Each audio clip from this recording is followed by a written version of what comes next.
আসসালামু আলাইকুম রহমতুল্লাহ। কেমন আছেন সবাই?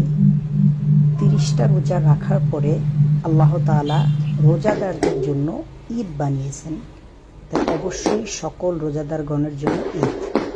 আল্লাহ তাআলা যেন সবাইকে নেক হায়াত দান করেন এবং অবভিয়াসলি মুসলিম উম্মাহ যারা আছেন সারা বিশ্বে যাদের আগামীকালকে ঈদ, সৌদি থেকে শুরু করে অন্যান্য দেশগুলোতে ঈদ অলরেডি হয়ে গেছে। বাংলাদেশের সাথে বাংলাদেশ, মালয়েশিয়া থেকে শুরু করে যারা যারা ঈদ করেন সবাইকে ঈদ মোবারক। এবং যারা যারা রোজা রেখেছেন তাদের জন্য তো অবশ্যই দোয়া থাকবে। আল্লাহ তাআলা সবাইকে নেক হায়াত দান করুক এবং আগামী বছরের রোজাগুলো আপনাদেরকে আল্লাহ তাআলা রাখার তৌফিক দান করুন। আর আপনারা সবাই অবশ্যই, আমরা তো অবশ্যই ঈদের জামাত পড়ি, সবাই পড়ি এবং পড়ব।